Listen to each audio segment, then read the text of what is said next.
Halo kawan, Assalamualaikum. Selamat datang kembali di channel kesayangan kalian, Film Adrenalin. Tempatnya film yang mendebarkan. Gimana kabar di Padewan? Sehat? Oke, buat kalian yang memiliki kurang sehat, semoga lekas diberi kesehatan Yowan. Amin. Oke, kali ini kita akan lanjut mengisahkan sebuah film yang berjudul Shadow yang dirilis pada tahun 2018.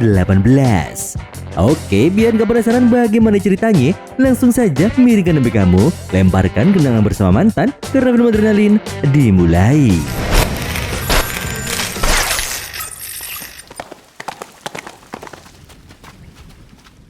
Pada masa silam, para pembesar di kerajaan-kerajaan Cina merekrut seorang bayangan, yaitu orang yang diperuntukkan untuk menjadi dirinya supaya bisa mengelabui musuh. Nah, cerita ini mengisahkan tentang seorang bayangan dan sederet konflik yang dia alami. Kisah ini berawal dari seorang bernama Luyan, seorang penasihat kerajaan Pei. Dia terlihat cemas di saat menghadap sang raja.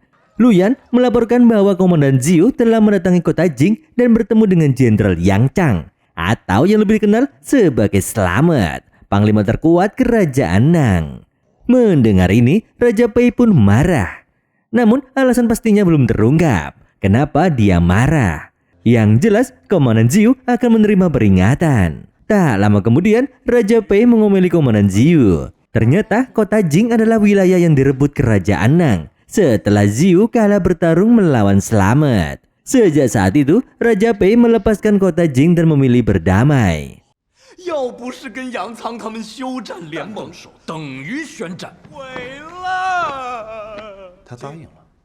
Namun, Ziu kembali menantang Slamet untuk berduel, meskipun dia sendiri ragu bisa mengalahkannya. Raja Pei mengingatkan Ziu bahwa kerajaannya telah melepaskan kota Jing dan tak berniat untuk merebutnya kembali karena kekuatan kerajaan Nang. Meskipun demikian, Ziu telah terlanjur menghubungi Slamet. Ziu pun siap menerima hukuman. Raja Pei tak ingin melanjutkan perdebatan dan akhirnya pasrah. Setelah itu, Raja Pei meminta pasangan Ziu dan Xiao Ai memainkan kecapi. Namun, mereka terlihat tak siap. Raja Pei dan adiknya, King Ping, tampak memaksa mereka. Xiao Ai mengingatkan sumpahnya yaitu tak akan memainkan musik sebelum suaminya merebut kembali kota Jing. Jika melanggar, dia akan memotong jarinya sendiri. Raja Pei tak terpengaruh dan memaksa mereka. Di bawah tekanan, Xiao Ai memetik kecapi tapi Ziu hanya diam mematung.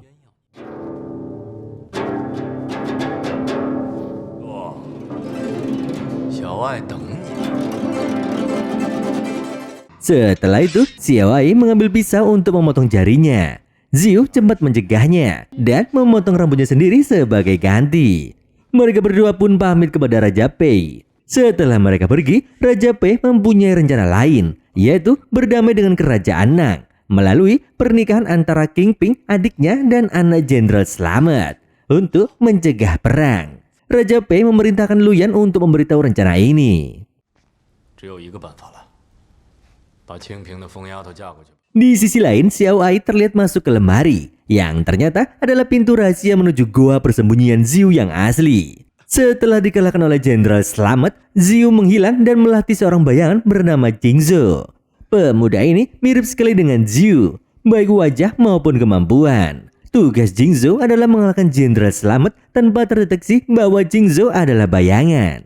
Untuk itu, dia harus belajar memainkan kecapi dan memiliki luka serupa dengan Ziu. Jingzhou rela mati demi tuannya karena merasa berhutang budi atas perawatan dan kasih sayang Ziu.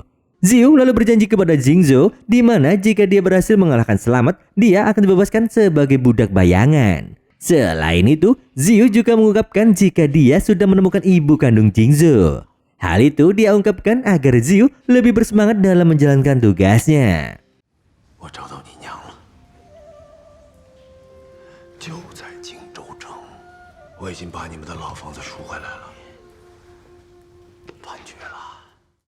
Di malam itu, Jingzhou dan Xiao Ai terlihat canggung di kamar.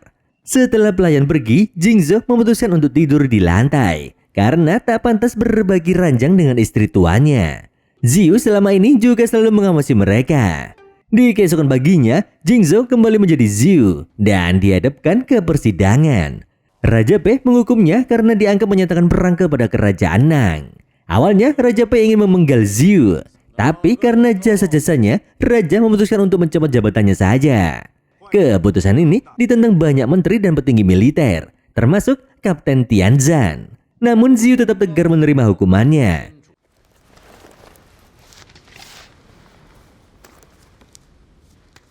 Raja Pei lalu secara tiba-tiba meminta Ziyu menunjukkan lukanya karena akan diberi salep. Meski ragu, Jingzhou membuka pakaiannya dan menampilkan lukanya. Melihat luka yang masih segar, Raja pun curiga karena luka itu diterima di saat kekalahan Ziyu melawan Slamet yang sudah lama terjadi. Jingzhou menjelaskan jika luka lamanya sudah sembuh dan luka baru ini dibuat untuk mengingatkan kekalahannya. Dia tetap bertekad untuk berduel dengan Jenderal Slamet tanpa gelar kerajaan untuk merebut kembali kota Jing. 子欲以此伤提醒自己，我的伤便一日不能痊愈，今朝一日不收。呸！ Setelah menjalani pengadilan, Jingzhou kembali berlatih dengan Ziyu. Kali ini mereka menggunakan senjata unik, yaitu payung untuk Jingzhou dan tongkat bambu untuk Ziyu. 一和， 心有杂念。 Pada ronde pertama, Jingzhou tampak kewalahan dan kehilangan fokus. Ziyu lalu meminta Jingzhou untuk memperbaiki jurusnya. Ronde kedua pun juga berakhir dengan kekalahan Jingzhou. Untuk meningkatkan kesiapan Jingzhou, Ziyu berpura-pura menjadi Jenderal Slamet dan menggunakan gerakannya untuk membantu Jingzhou beradaptasi. Namun, karena Jingzhou tetap kalah terus, maka dia diberi hukuman oleh Ziyu.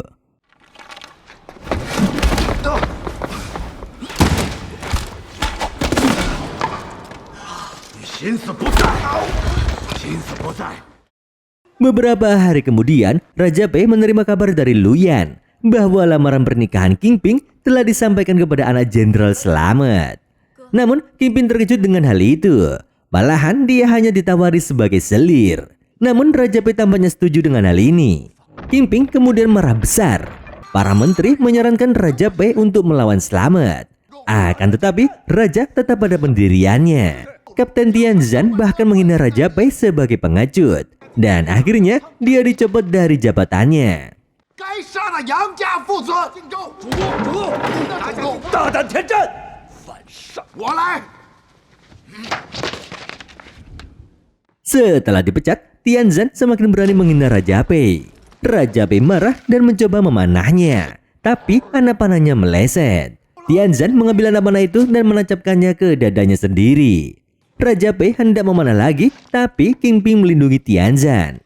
Tuan Putri mengumumkan jika dia menerima tawaran sebagai selir, sehingga anak panah itu tak jadi dilesatkan. Di tempat lain, Jenderal Slamet melatih anaknya, yaitu Yang Ping atau yang dikenal sebagai Mas Waras. Slamet bermimpi menjadikan Waras sebagai panglima terkuat seperti dirinya.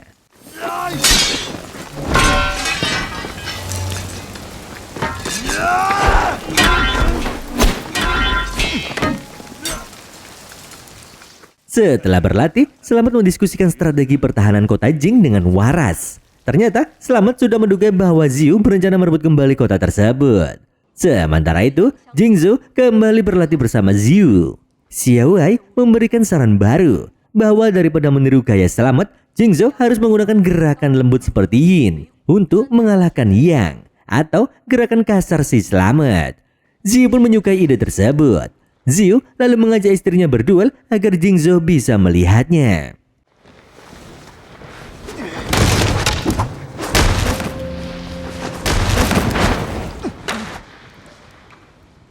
Ziyu dan Xiao Ai pun bertarung dan memperlihatkan tekniknya kepada Jingzhou. Kemudian, Ziyu meminta Jingzhou berlatih bersama Xiao Ai untuk melawan serangan golok Slamet. Hasilnya mengejutkan. Jurus payung Xiao Ai berhasil menangkis semua serangan Ziyu. Ziyu pun gembira karena dendamnya sebentar lagi akan terbalaskan.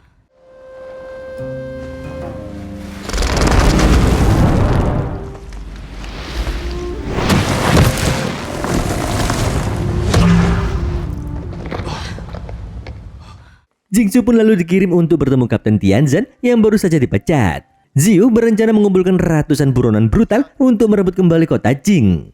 Tianzan dibutuhkan untuk memimpin pasukan tersebut. Jingzhou membawa Tianzan ke gua rahasia untuk bertemu Ziyu. Tianzan langsung bersimpuh dan berlutut melihat Ziyu ada di hadapannya. Ziyu menjelaskan rencananya. yaitu merebut kota Jing, mengkudeta Raja Pei, dan menjadikan Tianzhen sebagai komandan. Tak lama setelah itu, Ziyu lalu mengumpulkan para buronan dari hutan untuk berlatih jurus payung seperti Jingzhou.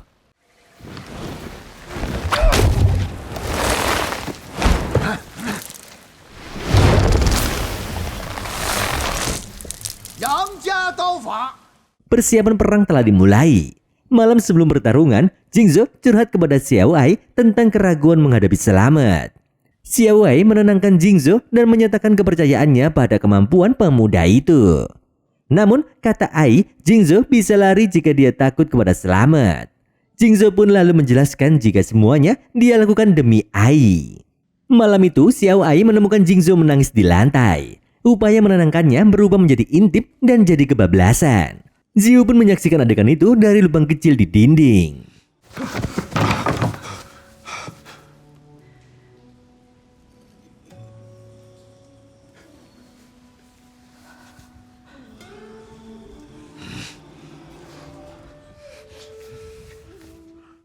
Di keesokan harinya, anak buah Slamet melaporkan kedatangan Ziyu palsu, alias Jingzhou di kota Jing.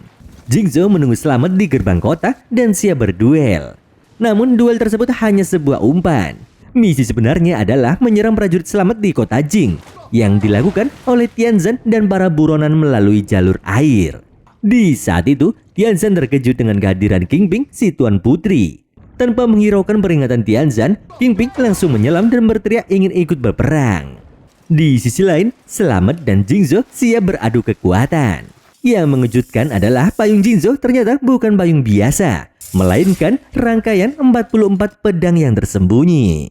Setelah memamerkan senjata misteriusnya, pertarungan sengit pun dimulai. Jingzhou membuka serangan dengan jurus pedang rusak berterbangan. Slamet terkejut dengan kemampuan Jingzhou karena melihat perbedaan besar dengan Ziyu dahulu. Dia belum menyadari jika Jingzhou adalah seorang bayangan.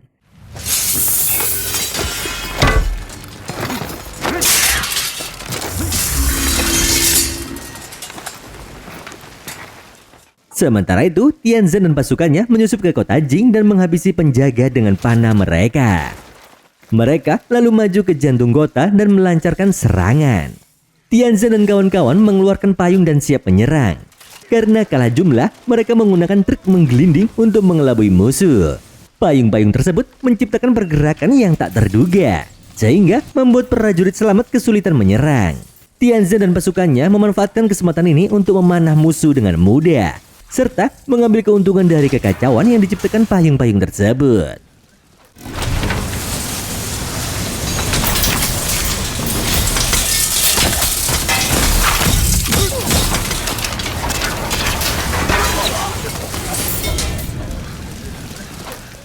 Sementara itu, pertarungan antara Slamet dan Jingzhou semakin sengit. Di ronde kedua, Slamet berhasil melukai Jingzhou. Kabar tentang serangan ke kota Jing membuat Waras terkejut. Dia segera memimpin pasukannya untuk menghadang penyerang tersebut dan mempertahankan kota. Pertarungan mereka sangat sengit sekali, dengan dihiasi golok payung berterbangan.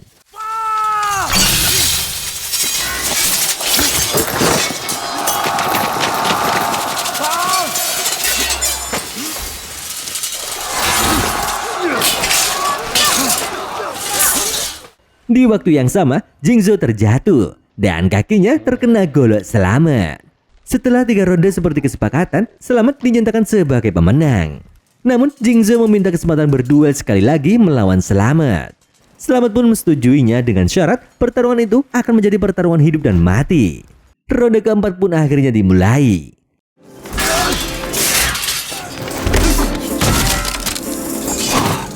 Di sisi lain, pertempuran di kota Jing semakin sengit. Waras berhadapan langsung dengan Qingping yang tetap melawan meskipun tahu Waras lebih kuat. Waras berhasil mengenai perut Qingping yang membuatnya meregang nyawa.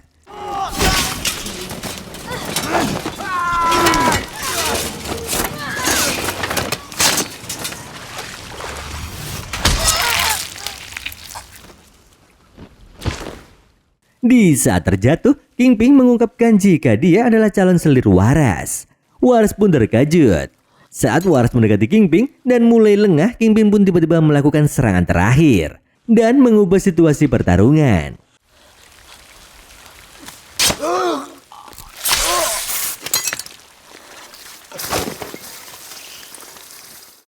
Mereka berdua pun akhirnya jadi almarhum secara bersamaan. Dan dengan meninggalnya waras, kota Jing kembali ke tangan kerajaan Pei. Tianzan lalu meruntuhkan tiang bendera kerajaan Nang seraya berteriak. Dan tiang itu jatuh tepat di hadapan Slamet. Slamet pun sangat marah dan melampiaskan kemarahannya kepada Jingzhou. Dia menyerang si Shadow itu dengan ganas dan membabi buta.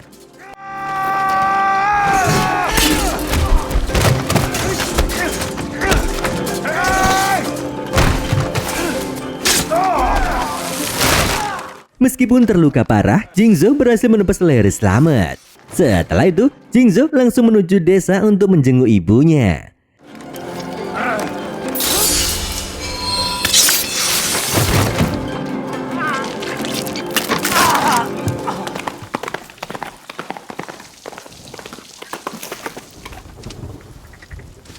Dia menemukan ibunya terbaring tak bernyawa dengan belati tertancap di dada.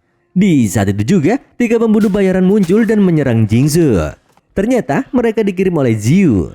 Mengetahui itu, Jingzhou merasa dikhianati. Dan akhirnya, Jingzhou pun mengamuk sejadi-jadinya.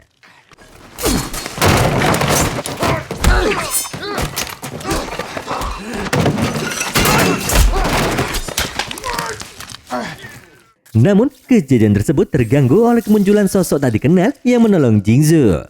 Sosok itu mengaku sebagai utusan Raja Pei dan mengajak Jingzhou kembali ke kerajaan. Sementara itu, Raja Pei yang galau diliputi amarah dan kesedihan bergegas menuju kota Jing untuk menemui adiknya. Namun, dia terlambat. Dia menemukan King Bing sudah tak bernyawa. Raja Pei pun menangis karena merasa bersalah.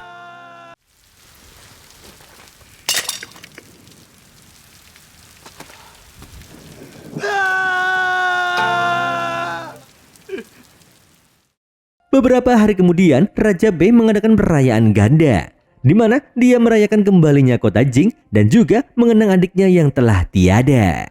Di saat perayaan berlangsung, dia menyebutkan jika Jingzhou akan segera bergabung. Sementara itu, di sudut lain kerajaan, para pembunuh utusan raja menyusup ke dalam goa. Mereka menghabisi beberapa penjaga di tempat Xiao Wei untuk menculik Ziyu dari goa. Sesampainya di dalam, para pembunuh disambut dengan serangan Ziyu yang tak terduga.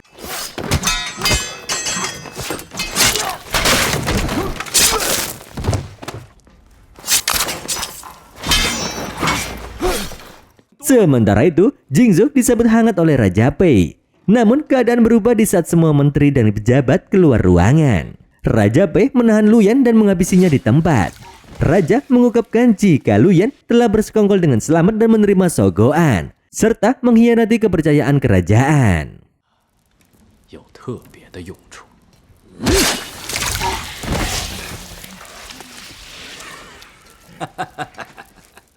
Raja Pei mendekati Jingzhou dan Xiao Ai.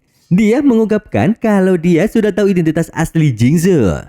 Dia tak marah dan malahan mengangkat Jingzhou sebagai komandan sejati.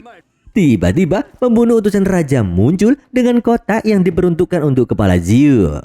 Namun kotak itu ternyata kosong. Raja Pei terkejut dan tiba-tiba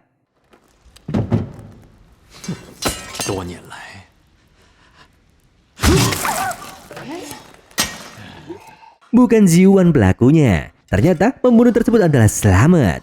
Dia menusuk Raja Pei dan menuduhnya sebagai dalang pembunuhan ibu Jingzhou. Slamet lalu melemparkan pedang ke Jingzhou untuk menghabisi Raja Pei. Namun Jingzhou tak terjebak. Dia menggunakan pedang yang dilemparkan Slamet itu untuk menghabisi Slamet. Sebelumnya, Jingzhou sudah mengetahui jika Slametlah yang mengirim pembunuh ke rumah ibunya.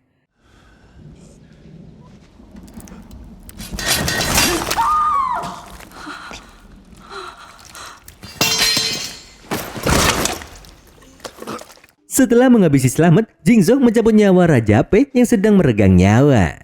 Jingzhou membuatnya terlihat seolah-olah dihabisi oleh Slamet. Melihat Jingzhou menghabisi Raja Pei dan Slamet, Xiao Ai sangat ketakutan. Dia mengira akan dihabisi juga oleh Jingzhou. Namun Jingzhou mengejutkannya dengan memberikan sebuah hadiah. Jingzhou kemudian keluar dari istana dan mengumumkan kematian Raja Pei dikarenakan dihabisi oleh Slamet. Cerita pun usai dengan meninggalkan beberapa pertanyaan di benak Entewan. Mengapa Jingzhou menghabisi raja? Ada dendam apa sama si raja? Nggak pernah ketemu kok tiba-tiba aja menghabisinya. 主公遇刺，已被本都督当场击杀。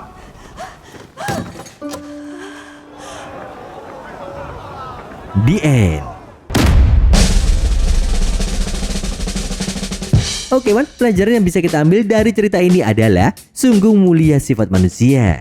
Dia bisa menghabisi orang tanpa berbelas kasih, memfitnah orang, serta berbuat kebablasan dengan istri orang. Karena itu, kita diwajibkan berpuasa pada bulan Ramadan. Oke, buat kalian-kalian yang pengen request film untuk Maman Alur, langsung komen yo Wan. Akhir kata, ikan hiu balapan sama lumba-lumba. Maman mau pergi dulu dan sampai jumpa.